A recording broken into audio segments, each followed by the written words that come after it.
போது அகமதாபாத்ல பெருசா toss factor அப்படின்றது எதுவுமே கிடையாது. ஏன்னா நீங்க ஃபர்ஸ்ட் ஆடினாலும் சரி செகண்ட் ஆடினாலும் சரி ஈக்குவல் பேட்டில் இருக்கும் பேட்ஸ்மேனுக்கும் பவுலர்ஸுக்கும். அப்படிங்கும் போது மேசிவ் அட்வான்டேஜ்ன்றது எதுவும் இருக்காது. ஆனால் ஒரு வேர்ல்ட் கப் ஃபைனல் அப்படின்னு நீங்க யோசிக்கும் போது ரெண்டு டீமுமே டாஸ் வின் பண்ணிட்டு பேட்டிங் ஆடணும்னு நினைப்பாங்க. ஆளுநர் திருப்பி அனுப்பிய சட்ட முன்வடிவுகளை மீண்டும் நிறைவேற்றி அனுப்புவதற்காக தமிழக சட்டப்பேரவையின் சிறப்பு கூட்டம் நடைபெற்றது. இதில் முதலமைச்சர் மு க ஸ்டாலின் அரசின் தனி தீர்மானத்தை முன்மொழிந்தார்.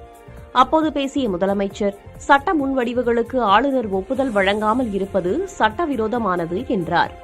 மக்களாட்சி தத்துவத்திற்கு ஆளுநர் அடங்கி இருப்பதுதான் மரபு என்றும் முதலமைச்சர் தெரிவித்தார்.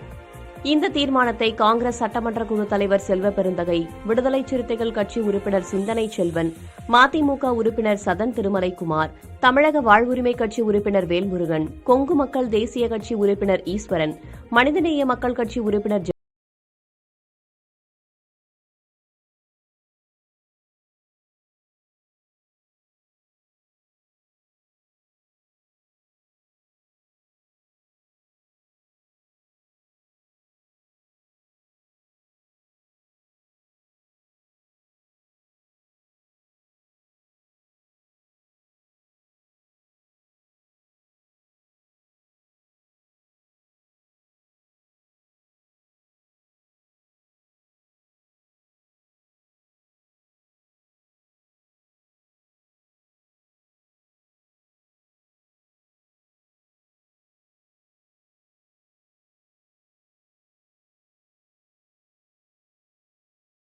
கனமழை மற்றும் மிதமான மழைக்கு வாய்ப்புள்ளதாக வானிலை மையம் கூறியுள்ளது.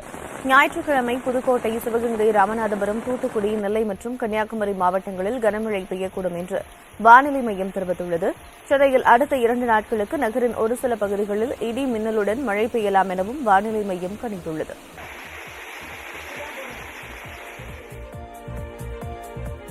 சென்னையில் தமிழக ஆளுநர் RN ரவியை தேசிய பாதுகாப்பு ஆலோசகர் அஜித் தோவல் நேரில் சந்தித்து பேசியுள்ளார். நட்பு ரீதியாக இந்த சந்திப்பு நடைபெற்றதாக ஆளுநர் மாளிகையில் இருந்து தகவல் வெளியாகியுள்ளது. தற்போது ஆளுநராக உள்ள RN ரவி 2018 முதல் 2019 ஆண்டு வரை துணை தேசிய பாதுகாப்பு ஆலோசகராக பணியாற்றினார்.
சூரசம்ஹாரத்தையொட்டி அதிகாலையில் நடை திறக்கப்பட்டு சிறப்பு பூஜைகள் செய்யப்பட்டன.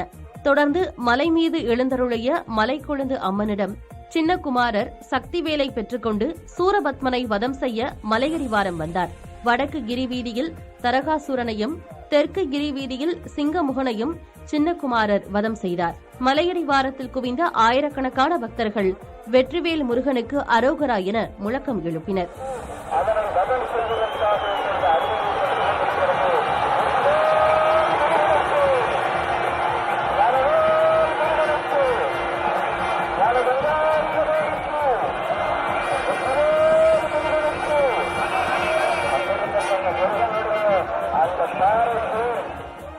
திருப்பரங்குன்றம் சுப்பிரமணிய சுவாமி கோயிலில் நடைபெற்ற சூரசம்ஹார நிகழ்வில் ஆயிரக்கணக்கான பக்தர்கள் பங்கேற்று தரிசனம் செய்தனர். சுப்பிரமணிய சுவாமி தங்கமயில் வாகனத்திலும் வீரபாகு தேவர் வெள்ளை குதிரை வாகனத்திலும் எழுந்தருளி மேலரத வீதி கீழரத வீதிகளில் உலா வந்து சூரனை முருகப்பெருமான் வதம் செய்தார். தொடர்ந்து முருகப்பெருமான் அம்பாளுக்கு சிறப்பு அபிஷேகம் செய்யப்பட்டது. தீப ஆராதனைக்கு பின் பூச்சப்பரத்தில் எழுந்தருளி பக்தர்களுக்கு முருகப்பெருமான் அருள் பாலித்தார். திருவள்ளூர் மாவட்டம் திருத்தணி முருகன் கோயிலில் புஷ்பாஞ்சலி நடைபெற்றது. சூரசம்ஹாரத்தில் சூரனை வதம் செய்த பிறகு முருகன் சினம் தணிந்து திருத்தணியில் காட்சி தருவார் என்பது ஐதீகம். காவடி மண்டபத்தில் வள்ளி தெய்வானையுடன் எழுந்தருளிய சண்முகருக்கு 5 டன் மலர்களால் அபிஷேகம் நடத்தப்பட்டு தீப ஆராதனை காண்பிக்கப்பட்டது.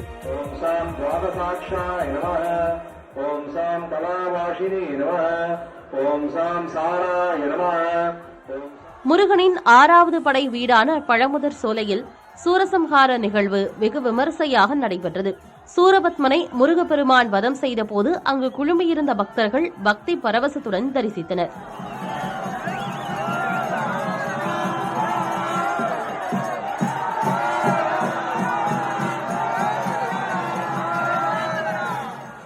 சூரசம்ஹார நிகழ்வையொட்டி கோவை மருதமலை கோயிலிலும் ஏராளமான பக்தர்கள் குவிந்தனர். பச்சை நாயகி அம்மனிடம் சக்தி வேலை பெற்றுக்கொண்டு ஆட்டுக்கிடா வாகனத்தில் முருகப்பெருமான் எழுந்தருளி பின்னர் சூரனை வதம் செய்தார்.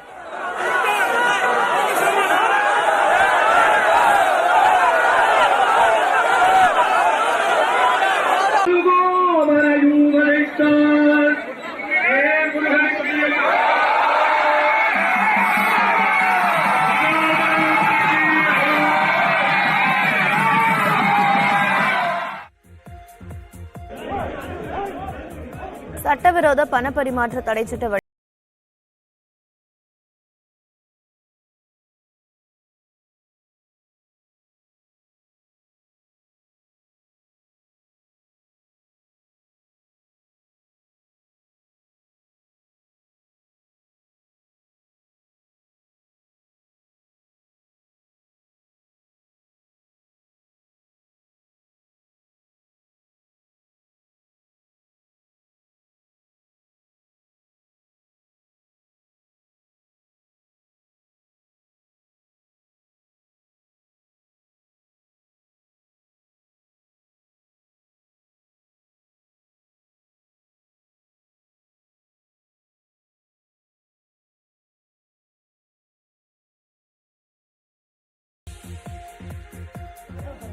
அவசர கால தேவைக்காக மாலத்தீவில் நிலைநிறுத்தப்பட்டுள்ள இந்திய ராணுவ வீரர்களை திரும்பப் பெறும்படி புதிதாக பதவியேற்றுள்ள அந்நாட்டு அதிபர் முகமது மியூஜி கேட்டுக் கொண்டுள்ளார்.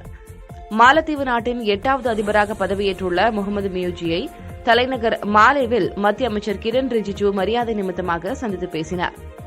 இந்த சந்திப்பின்போது இந்திய வீரர்களை திரும்பப் பெறுவது தொடர்பான கோரிக்கையை மாலத்தீவு அதிபர் முன்வைத்ததாக அதிபர் மாளிகை தரப்பில் தெரிவிக்கப்பட்டுள்ளது. அவசர கால மருத்துவ சேவைகளுக்கு மக்களை அழைத்துச் செல்வதற்கும் போதைப் பொருள் தடுப்பு நடவடிக்கைகளுக்காகவும் இந்திய வீரர்கள் மாலத்தீவில் நிலைநிறுத்தப்பட்டுள்ளனர். அவசர காலத்தில் மாலத்தீவு மக்களுக்கு தேவையான உதவிகளை செய்யும் நோக்கத்தில் போர் விமானம் மற்றும் ஹெலிகாப்டர்களோடு நிலைநிறுத்தப்பட்டுள்ள இந்திய வீரர்களை திரும்பப் பெற மாலத்தீவு அதிபர் வேண்டுகோள் வைத்துள்ளது அரசியல் முக்கியத்துவம் வாய்ந்த ஒன்றாக பார்க்கப்படுகிறது. சீன ஆதரவு கொள்கையை பின்பற்றும் முகமது மியூஜி அதிபராக பதவியேற்றுள்ளதால் சீனா மாலத்தீவு இடையிலான இருதரப்பு உறவுகள் வலுப்பெறும் என சர்வதேச வல்லுநர்கள் கருதுகின்றனர்.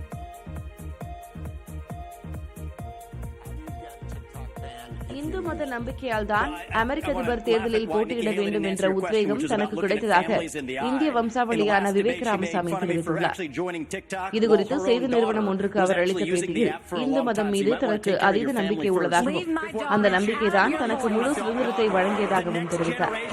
இந்து மதம் வழங்கிய சுதந்திரத்தால் தான் அமெரிக்க அதிபர் தேர்தலில் போட்டியிட வேண்டும் என்ற உத்வேகம் தனக்கு கிடைத்ததாக தெரிவித்தார். கடவுள் நம் அனைவரையும் ஏதோ ஒரு காரணத்திற்காகத்தான் படைத்திருக்கிறார் என முழுமையாக நம்புவதாக தெரிவித்த விவேக் ராமசாமி அந்த காரணத்தை உணர வேண்டியது நம் அனைவரது கடமை என கூறினார். அமெரிக்காவில் அதிபரை தேர்வு செய்வதற்கான தேர்தல் அடுத்த ஆண்டு நவம்பரில் நடைபெறவுள்ளது. இதற்கான வேட்பாளரை தேர்வு செய்யும் பணிகள் தொடங்கியிருக்கும் நிலையில் குடியரசுக் கட்சியைச் சேர்ந்த முன்னாள் அதிபர் டொனால்டு டிரம்ப் மீண்டும் களமிறங்க உள்ளார். இவருக்கு போட்டியாக குடியரசுக் கட்சி சார்பில் இந்திய வம்சாவளிகளான விவேக் ராமசாமி, நிக்கி ஹேலே உள்ளிட்டோரும் களமிறங்கியுள்ளனர். அதிபர் வேட்பாளராகும் வாய்ப்பை பெற இவர்களுக்கு இடையிலான போட்டி சூடுபிடிக்க தொடங்கியுள்ளது. Here's the truth. The easy answer is actually to say that we're just going to ban one app. We got to go further. Mansoor Ali Khan போன்றவர்கள் மனிதகுலத்துக்கே அவமானம் ஏற்படுத்துகின்றனர் என நடிகை த்ரிஷா கடுமையாக விமர்சித்துள்ளார். நடிகர் மன்சூர் அலிகான் சமீபத்தில் நடிகை த்ரிஷா குறித்து பேசியது பெரும் சர்ச்சையை ஏற்படுத்தியது. மன்சூர் அலிகான் அளித்த பேட்டி ஒன்றில் லியோ படத்தில் த்ரிஷாவுடன் ஒரு நெருக்கமான காட்சி இருக்கும் என எதிர்பார்த்ததாகவும் ஆனால் த்ரிஷாவை கண்ணிலேயே காட்டவில்லை என தெரிவித்திருந்தார். அவரின் பேச்சு மிகவும் ஆபாசமாகவும் அருவருக்கத்தக்கதாகவும் இருந்ததாக பலர் தரப்பில் இருந்தும் கண்டனங்கள் எழுந்தன. இந்நிலையில் எக்ஸ் தளத்தில் மன்சூர் அலிகானின் பேச்சுக்கு த்ரிஷா கண்டனத்தை பதிவிட்டுள்ளார். அவரின் பேச்சு மிகவும் கொச்சையாக இருப்பதாகவும் இதனை வன்மையாக கண்டிப்பதாகவும் த்ரிஷா தெரிவித்துள்ளார். இனிமேல் அவரோடு திரைப்படங்களில் நடிக்காமல் இருப்பதை உறுதி செய்து கொள்ளப் போவதாகவும் அவர் குறிப்பிட்டுள்ளார். இதற்கிடையே மன்சூர் அலிகானின் பேச்சுக்கு கண்டனம் தெரிவித்த இயக்குநர் லோகேஷ் கனகராஜ் அனைத்து துறைகளிலும் பெண்களுக்கு மரியாதை வழங்கப்பட வேண்டியது அவசியம் என்றும் ஒரே குழுவில் பணியாற்றிய மன்சூர் அலிகான் பெண்களுக்கு எதிராக இவ்வாறு பேசியிருப்பது தன்னை மனமுடைய வைத்துள்ளதாகவும் குறிப்பிட்டுள்ளார். ராஜஸ்தான் மாநிலத்தில் நடைபெற்ற பொதுக்கூட்டம் ஒன்றில் கலந்து கொண்டு உரையாற்றிய பிரதமர் நரேந்திர மோடி காங்கிரஸ் கட்சியை கடுமையாக விமர்சித்துள்ளார். நாகாவர் பகுதியில் நடைபெற்ற பொதுக்கூட்டத்தில் உரையாற்றிய பிரதமர் மோடி காங்கிரஸ் கட்சி விரும்பியதை தான் செய்து வருவதாகவும் அவர்கள் செய்ய நினைத்ததை தான் செய்து வருவதால்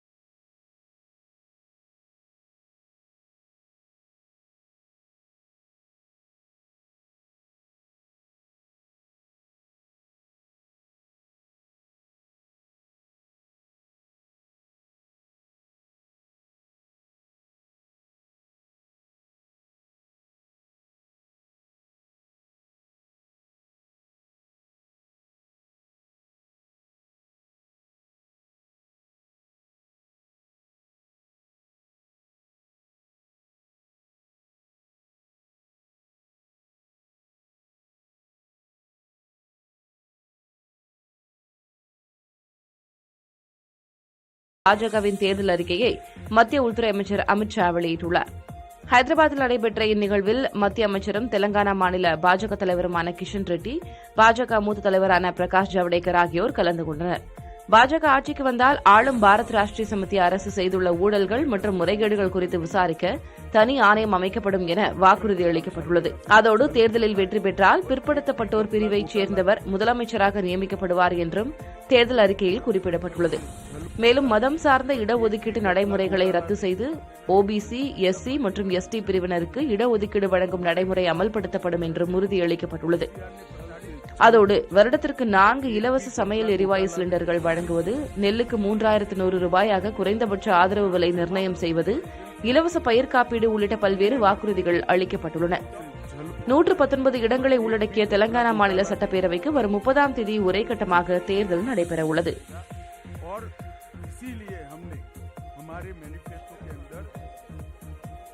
ஆளுநர் RN ரவி திருப்பி அனுப்பிய கோப்புகளுக்கு கூட பதிலளிக்காமல் தமிழ்நாடு அரசு இருப்பதாக மத்திய இணையமைச்சர் எல் முருகன் சாடியுள்ளார். புதுச்சேரியில் செய்தியாளர்களை சந்தித்த அவர் சட்டப்பேரவையில் நிறைவேற்றப்பட்ட மசோதாக்கள் மீது ஆளுநர் நடவடிக்கை எடுப்பார் என்று தெரிவித்தார். ஆளுநர் அலுவலகத்தில் இருந்த 10 மசோதாக்களை மீண்டும் நிறைவேற்றி ஆளுநருக்கு அனுப்பியிருக்கிறதாக செய்திகள் வருகிறது. அதை பற்றின ஆளுநர் அவர்கள் அதுக்கு நடவடிக்கை அவர்கள் எடுப்பார்கள். திருப்பி எதுக்காக அனுப்புறது? குறிக்கேட்டு தான் அனுப்புவாங்க. அதுக்கான பதிலை சொல்லி திருப்பி அனுப்புறதுக்கு நான் பதிலை போட்டு அனுப்புனா அவர் அதை பரிசீலிக்கிறார். அது கூட செய்யாமல் இருந்தால். வேலூர் நாடாளுமன்ற உறுப்பினர் கதிர் ஆனந்தன் வாகனத்தை மறித்து பொதுமக்கள் முற்றுகையிட்டு போராட்டத்தில் ஈடுபட்டதால் சலசலப்பு ஏற்பட்டது. தங்கள் பகுதியில் அடிப்படை வசதிகளை விரைந்து செய்து தர வேண்டும் என்று முழக்கமிட்டு அவர்கள் ஆர்ப்பாட்டத்தில் ஈடுபட்டனர். இதனால் அந்த பகுதியில் போக்குவரத்து பாதிப்பு ஏற்பட்டது. பின் தகவல் அறிந்து நிகழ்விடத்திற்கு வந்த அதிகாரிகளும் உள்ளாட்சி பிரதிநிதிகளும் பொதுமக்களுடன் பேச்சுவார்த்தையில் ஈடுபட்டனர். பேச்சுவார்த்தைக்கு பிறகு மறியலில் ஈடுபட்டவர்கள் அங்கிருந்து கலைந்து சென்றனர். பேர்ணாம்பட்டு நகராட்சிக்குட்பட்ட வி கோட்டா சாலையில் முறையான சாலை வசதி, குடிநீர் வசதி உள்ளிட்ட அடிப்படை வசதிகள் இல்லாததால் அந்த பகுதி மக்கள் பெரும் சிரமத்திற்கு ஆளாகி வருகின்றனர். அதோடு நீண்ட நாட்களாக சாலையில் தேங்கும் கழிவு நீரால் மக்கள் பல்வேறு இன்னல்களுக்கு ஆளாகி வருகின்றனர். இந்த அடிப்படை வசதிகளை செய்து தரக்கோரி பலமுறை நகராட்சி ஆணையர் மற்றும் நகர்மன்ற தலைவர் உள்ளிட்டோரிடம் பொதுமக்கள் மனு அளித்தும் இதுவரை தக்க நடவடிக்கை எடுக்கவில்லை என்று கூறப்படுகிறது. இதனால் ஏற்பட்ட அதிருப்தியால் MP கதிர் ஆனந்த் காரை முற்றுகையிட்டு அவர்கள் போராட்டம் நடத்தியுள்ளனர்.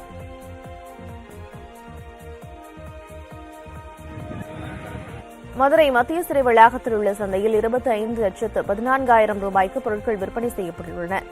சிறை கைதிகளால் தயாரிக்கப்பட்ட இனிப்பு, கார வகைகள், ஆடைகள், செக்கு எண்ணெய், ஆட்டிறைச்சி ஆகியவை விற்பனை செய்யப்பட்டுள்ளதாக சிறைத்துறை நிர்வாகம் தரப்பில் தெரிவிக்கப்பட்டுள்ளது. அதன்படி நவம்பர் 6ஆம் தேதி முதல் 16ஆம் தேதி வரையிலான 10 நாட்களில் இங்கு இனிப்பு மற்றும் கார வகைகள் சுமார் 16,72,000 ரூபாய்க்கும், ஆடை வகைகள் 3,08,000 ரூபாய்க்கும், செக்கு எண்ணெய் வகைகள் 4,04,000 ரூபாய்க்கும், ஆட்டிறைச்சி விற்பனை 1,22,000 ரூபாய்க்கும், மற்ற பொருட்கள் 6,900 ரூபாய்க்கும் என்று மொத்தமாக சுமார் 25,14,000 ரூபாய்க்கு விற்பனை செய்யப்பட்டுள்ளதாக சிறைத்துறை நிர்வாகம் தெரிவித்துள்ளது. கடந்த ஆண்டு தீபாவளி விற்பனை 7 லட்சம் ரூபாயாக இருந்த நிலையில் இந்த ஆண்டு தீபாவளி விற்பனை உயர்ந்துள்ளது. மதுரை மத்திய சிறை வளாகத்தில் அமைந்துள்ள ஒருங்கிணைந்த சிறை செய்பொருள் விற்பனை சந்தையை புனரமைத்து கடந்த ஏப்ரல் 26ஆம் தேதி சிறைத்துறை டிஜிபி அமரேஷ் பூஜாரி தொடங்கி வைத்தார். இந்த தீபாவளி பண்டிகை மூலம் சிறைவாசிகளை சமுதாயத்துடன் இணைக்கும் வகையில் சிறை செய்பொருட்கள் அதிக அளவில் மக்களிடம் சென்று சேரும் வகையில் சிறைச்சந்தையில் சிறப்பு தீபாவளி விற்பனை கடந்த 6ஆம் தேதி தொடங்கப்பட்டது.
நிர்மலா சீதாராமனை இலங்கை கடற்படையினரால் பாதிக்கப்பட்ட மீனவர்களின் குடும்பத்தினர் சந்தித்தனர். அப்போது இலங்கை கடற்படையினரால் சிறைபிடிக்கப்பட்டு விடுவிக்கப்பட்ட 64 மீனவர்களில் முருகன் என்ற மீனவருக்கு 2 ஆண்டு சிறை தண்டனை விதிக்கப்பட்டதால் அவரையும் மீட்டு வர நடவடிக்கை எடுக்க வேண்டும். 2018 முதல் 2023 வரை இலங்கை கடற்படையினரால் சிறைபிடிக்கப்பட்டு விடுவிக்கப்படாத 133 படகுகளுக்கு ஈடாக மத்திய அரசு நிவாரண உதவி வழங்க வேண்டும். 1974ஆம் ஆண்டு கச்சத்தீவு ஒப்பந்தத்தை நடைமுறைப்படுத்தி தமிழக மீனவர்களின் மீன்பிடிக்கும் உரிமையை பெற்றுத் தர வேண்டும். இலங்கை கடற்படையினரால் பாதிக்கப்பட்ட குடும்பங்களுக்கு நிவாரண உதவிகள் வழங்க வேண்டும் உள்ளிட்ட பல்வேறு கோரிக்கைகள் அடங்கிய மனுவை மத்திய அமைச்சரிடம் அவர்கள் வழங்கினர்.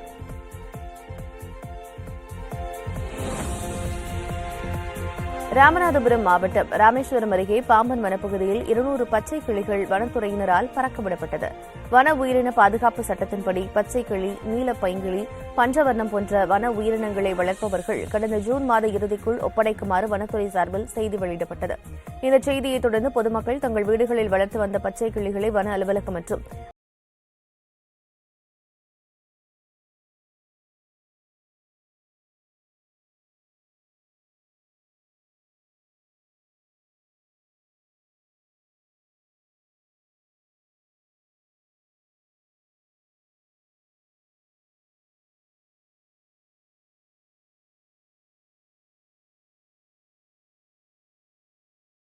ஒரு 18 கிளிகள் விட்டோம்.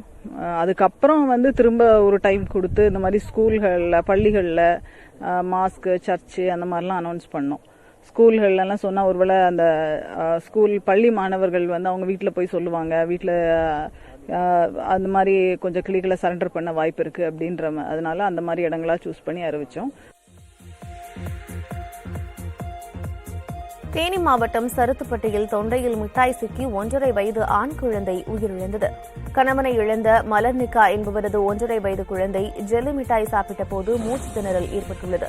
செய்வதறியாத குழந்தையை தேனி அரசு மருத்துவக் கல்லூரி மருத்துவமனைக்கு மலர்னிகா அழைத்து சென்றுள்ளார். அங்கு பரிசோதித்த மருத்துவர்கள் குழந்தை ஏற்கனவே உயிரிழந்து விட்டதாக தெரிவித்துள்ளனர். குழந்தையின் உணவு குழாய்க்குள் மிட்டாய் சிக்கிக் கொண்டதால் மூச்சு திணறல் ஏற்பட்டு உயிர் பிரிந்ததாக மருத்துவர்கள் கூறுகின்றனர். 5 வயது வரை உள்ள குழந்தைகளுக்கு மிட்டாய் போன்றவற்றை கொடுக்கக்கூடாது என்று மருத்துவர்கள் எச்சரிக்கின்றனர்.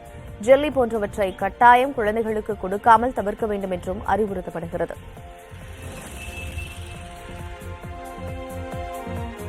சங்கரன் கோயில் சங்கரநாராயண சுவாமி கோயில் யானை கோமதியை நிர்வாகத்தினர் முறையாக பராமரிக்கவில்லை என்று புகார் எழுந்த நிலையில் வனத்துறை அதிகாரி திடீர் ஆய்வு மேற்கொண்டார். கடந்த மாதம் யானை கோமதியை பராமரிக்க கூடுதலாக பாகன் ஒருவர் நியமிக்கப்பட்டுள்ளார். அதுகுறித்து கோயில் நிர்வாகம் வனத்துறைக்கு முறையான தகவல் தெரிவிக்கவில்லை என்று கூறப்படுகிறது. யானையையும் முறையாக பராமரிக்கப்படுவதில்லை என்று பக்தர்கள் அதிருப்தி தெரிவித்தனர். இது தொடர்பான புகார் அடிப்படையில் யானையின் உடல் எடை, உணவு குறித்து கோட்ட வனச்சரக வனவர் மகேந்திரன் ஆய்வு செய்தார். கடந்த 2 நாட்களாக யானைக்கு கொடுக்கப்பட்ட உணவு விவரம் பதிவு செய்யப்படாததால் வனவர் அதிருப்தியடைந்தார். உணவு விவரங்களை உடனுக்குடன் பதிவேட்டில் எழுதவும் அவர் பாகன்களுக்கு அறிவுறுத்தினார்.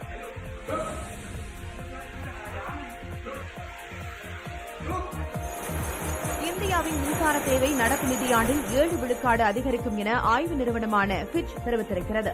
இந்திய தொழில்துறை மற்றும் மின்சார சேவை தொடர்பான அறிக்கை வெளியிட்டிருக்கும் அந்த நிறுவனம் தொழில் உற்பத்தி சிறப்பாக இருப்பதன் காரணமாக மின்சார தேவை அதிகரித்துள்ளதாக கூறியுள்ளது. கடந்த நிதியாண்டில் மின்சார தேவை 9.5 விழுக்காடு அதிகரித்த நிலையில் நடப்பு நிதியாண்டில் 7 விழுக்காடு உயரக்கூடும் என அறிக்கையில் கூறப்பட்டுள்ளது. கடந்த 3 மாதங்களில் மின்சார தேவை சராசரியாக 20 விழுக்காடு அதிகரித்து இருந்ததாகவும் அதற்கேற்ப அனல் மின் உற்பத்திக்காக இந்தியாவின் நிலக்கரி தேவையும் உயர்ந்திருப்பதாக ஃபிட்ச் தெரிவித்திருக்கிறது. ரிசர்வ் வங்கியின் உத்தரவை தொடர்ந்து இஎம்ஐ கார்டுகள் விநியோகிப்பதை நிறுத்தியிருப்பதாக பங்குச் சந்தைகளுக்கு பஜாஜ் பினான்ஸ் நிறுவனம் தகவல் தெரிவித்திருக்கிறது.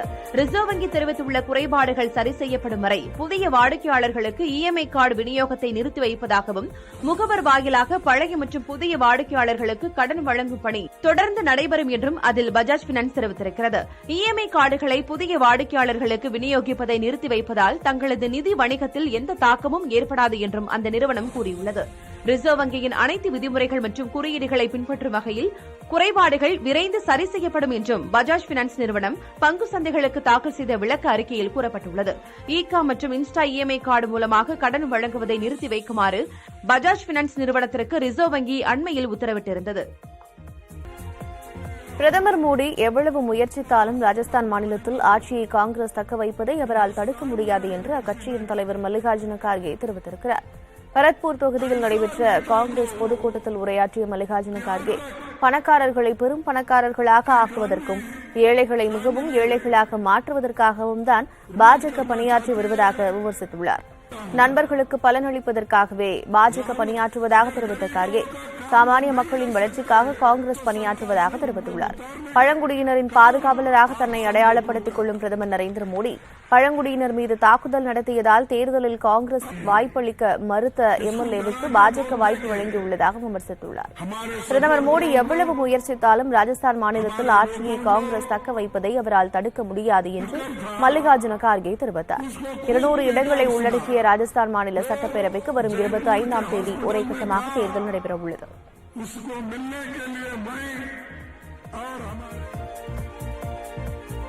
வேந்தர் நியமன விவகாரத்தில் இரட்டை வேடம் போடும் ஒரே கட்சியாக திமுக இருப்பதாக அதிமுக பொதுச் செயலாளர் எடப்பாடி பழனிசாமி தெரிவித்துள்ளார்.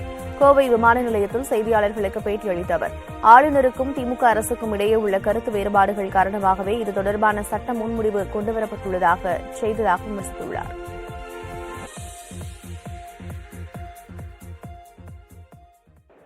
திமுகவை பொறுத்த வரைக்கும் ஆளுகின்ற ஆட்சி இருக்கின்ற பொழுது ஒரு நிலைப்பாடு, எதிர்க்கட்சியா இருக்கின்ற ஒரு நிலைப்பாடு. இரட்டை வேடம் போடுகின்ற ஒரே கட்சி திமுக கட்சி தான்.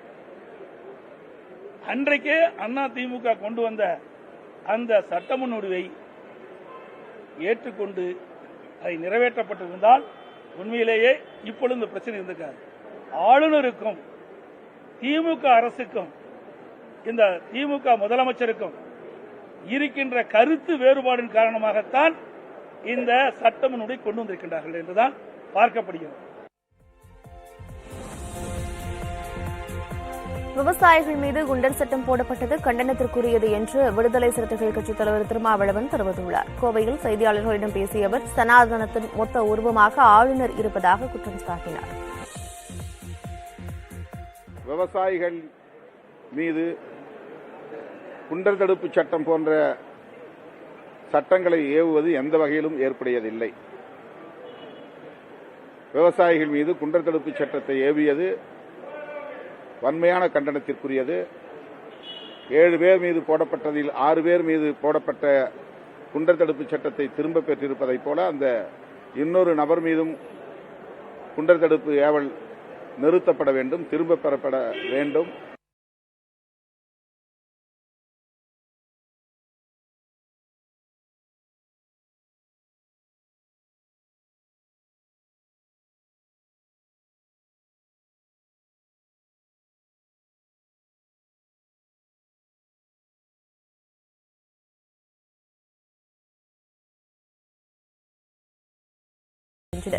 கொல்லம் பகுதியிலிருந்து இந்த கழிவுகள் எடுத்து வரப்பட்டது தெரியவந்தது. கேரளாவில் இருந்து கன்னியாகுமரி மாவட்டத்திற்கு லாரிகளில் கழிவுகளை ஏற்றி வந்து அவற்றை இங்கு கொட்டிச் செல்லும் நிகழ்வுகள் தொடர்ந்து நடைபெற்று வருகின்றன. இதனால் எல்லை மாவட்ட மக்கள் மத்தியில் சுகாதார சீர்கேடு ஏற்படும் சூழல் நிலவி வருவதால் இதனை கட்டுப்படுத்த மாவட்ட நிர்வாகத்தினர் பல்வேறு நடவடிக்கைகளை எடுத்து வருகின்றனர். எனினும் இந்த நடவடிக்கைகளை மீறியும் கழிவுகள் கொட்டப்படும் சம்பவங்கள் தொடர்கதையாக இருந்து வருகிறது. நீலகிரி மாவட்டம் கூடலூரில் ஊருக்குள் புகுந்து நெற்பயிர்களை சேதப்படுத்தி வரும் மக்னா யானையை விரட்ட 2 கும்கி யானைகள் தொரப்பள்ளி பகுதிக்கு கொண்டுவரப்பட்டுள்ளன. முதுமலை வனப்பகுதியிலிருந்து வெளியேறும் மக்னா யானை குனில்வயல் உள்ளிட்ட பகுதிகளில் தொடர்ச்சியாக நெற்பயிர்களை தின்று சேதப்படுத்தி வருகிறது. இதனால் விவசாயிகள் பெரிதும் பாதிப்படைந்துள்ளனர். இந்நிலையில் நெற்பயிர்களை தொடர்ச்சியாக சேதப்படுத்தி வரும் மக்னா யானையை விரட்டுவதற்கு தெப்பக்காடு வளர்ப்பு யானைகள் முகாமிலிருந்து விஜய் மற்றும் பொம்மன் ஆகிய 2 கும்கி யானைகள் கொண்டுவரப்பட்டுள்ளன. இதனையடுத்து 2 கும்கி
உயிரிழந்த நிலையில் கண்டெடுக்கப்பட்டார். கேரள மாநிலம் கோட்டயம் மாவட்டத்தில் உள்ள நட்சத்திர ஹோட்டல் ஒன்றின் வெளியே நிறுத்தி வைக்கப்பட்டிருந்த காரில் அவர் சுயநினைவின்றி கிடந்ததைக் கண்டு ஹோட்டல் நிர்வாகத்தினர் காவல்துறைக்கு தகவல் கொடுத்துள்ளனர். நிகழ்விடத்திற்கு வந்த காவல்துறையினர் வினோத் தாமஸை மீட்டு மருத்துவமனைக்கு அழைத்து சென்றனர். எனினும் அவரை பரிசோதித்த மருத்துவர்கள் அவர் ஏற்கனவே உயிரிழந்து விட்டதாக தெரிவித்ததைத் தொடர்ந்து அவரின் உடல் பிரேத பரிசோதனைக்காக அனுப்பி வைக்கப்பட்டது. சந்தேகத்திற்கிடமான முறையில் நடிகர் உயிரிழந்துள்ளது மலையாள திரையுலகத்தினர் மத்தியில் அதிர்வலைகளை ஏற்படுத்தியுள்ளது. ஐயப்பன் கோஷியும் ஒரு முறை வந்து பார்த்தாயா, ஹாப்பி வெட்டிங் உள்ளிட்ட பல்வேறு திரைப்படங்களில் வினோத் தாமஸ் முக்கிய கதாபாத்திரங்களில் நடித்திருக்கிறார்.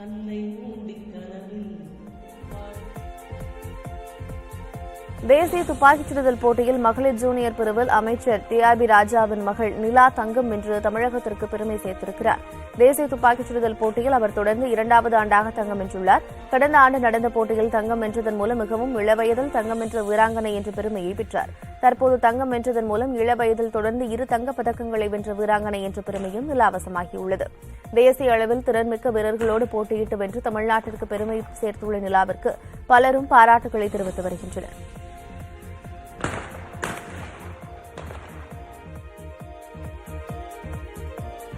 காசாவில் தரைவழி தாக்குதலில் ஈடுபட்டுள்ள இஸ்ரேலிய ராணுவம் மருத்துவமனைகளில் தேடுதல் வேட்டையை தீவிரப்படுத்தியுள்ளது.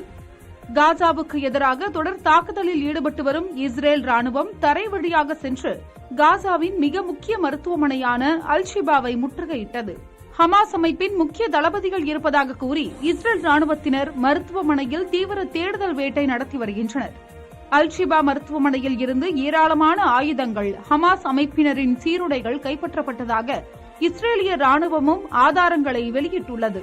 சோதனைகள் ஒருபுறம் நடத்தினாலும் நோயாளிகளுக்கு தேவையான குடிநீர், உணவு வழங்கப்படுவதாக இஸ்ரேல் ராணுவம் தரப்பில் தெரிவிக்கப்பட்டது. இந்நிலையில் இஸ்ரேலிய படையினரின் சோதனையால் மருத்துவமனையில் சிகிச்சை பெற்ற ஏராளமான பெண்கள், குழந்தைகள் பாதிக்கப்பட்டனர்.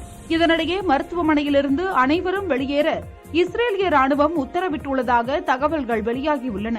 அல்-ஷிபா மருத்துவமனையிலிருந்து ஒரே நேரத்தில் 500க்கும் மேற்பட்ட நோயாளிகள் மருத்துவமனையிலிருந்து வெளியேறியுள்ளனர். நாகை மாவட்டத்தில் மீண்டும் மழை பெய்ததால் விளைநிலங்களில் மழைநீர் தேங்கி பயிர்கள் சேதமடைந்துள்ளன. மித்திலி புயல் கரையை கடந்த நிலையில் நாகையில் புயல் எச்சரிக்கை கூண்டு இறக்கப்பட்டது. இருப்பினும் மழை தொடர்ந்தது. 1 மணி நேரம் கனமழை கொட்டி தீர்த்ததால் சாலைகளில் மழைநீர் தேங்கியது. அதேபோல விளைநிலங்களிலும் மழை தேங்கியதால் சம்பா, தாளடி பயிர்கள் சேதமடைந்துள்ளன. விளைநிலங்களில் தேங்கிய நீரை வெளியேற்றும் பணியில் விவசாயிகள் ஈடுபட்டனர். மேலும் சேதமடைந்த பயிர்களுக்கு நிவாரணம் வழங்க நடவடிக்கை எடுக்க வேண்டும் என்று அரசுக்கு விவசாயிகள் கோரிக்கை விடுத்தனர்.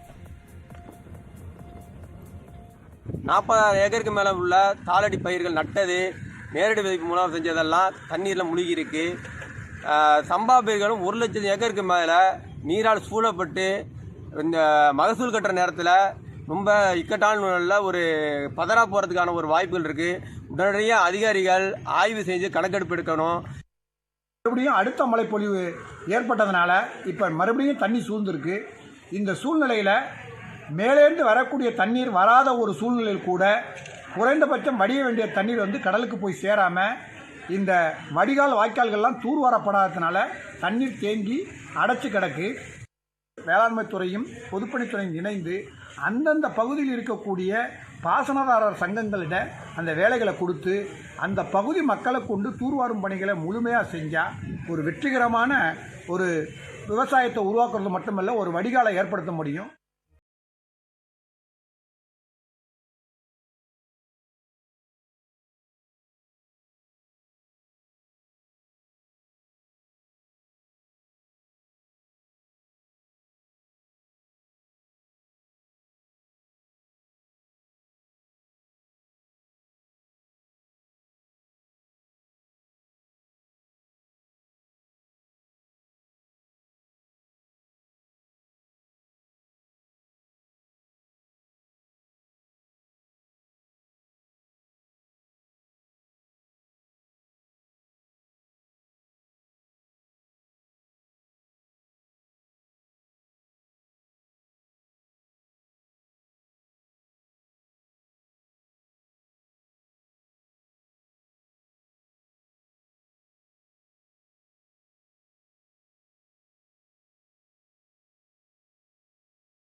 அவர்களை நாய்கள் துரத்துகின்றன.